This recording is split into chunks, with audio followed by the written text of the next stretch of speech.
అందరికి వందనాలు. వీడియో కిందన చూస్తున్నారు కదా, ఆ బండి తోస్తున్నది మా బాబు. పరిచర్యకి వెళ్తున్నటువంటి క్రమంలో 3 కిలోమీటర్ల ముందు బండి సీజ్ అయిపోయింది. అందుకని ఆ రీతిగా తోసుకుంటూ పరిచర్యకి వెళ్ళటం జరిగింది. దేవుని సువార్త కొరకు, దేవుని పరిచర్య కొరకు శ్రమ అయినా కష్టమైన కొన్ని సందర్భాలలో మనం భరించి ముందుకెళ్లాల్సిన అవసరం ఉంది అని చెప్పడానికి ఈ వీడియో చేస్తున్నాను. శ్రమ అయినను వేదనైనను నీ ప్రేమ నుండి నన్ను వేరు చేయలేదు అని అపోస్తుడైన పౌలు గారు చెప్పిన విధంగా ప్రస్తుతం నా దగ్గర బండి లేదు, పాడైపోయింది, సీజ్ అయిపోయింది. ఒకవేళ ఇప్పుడు నడిచి వెళ్ళాల్సిన పరిస్థితి వచ్చినా తప్పనిసరిగా నడిచి అయినా వెళ్ళి దేవుని పరిచర్య చేయడానికి నేను సిద్ధంగా ఉన్నాను. గొప్ప విశ్వాసం కలిగి ఉండాల్సిన అవసరం ఉంది.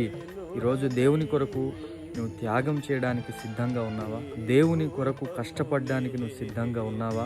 ఒకవేళ ఉంటే నువ్వు ధన్యుడవు, లేని ఎడల ఆలోచించు, ప్రయత్నించని ప్రభు పరిట మనవి చేస్తూ ఈ మాటలను ముగిస్తూ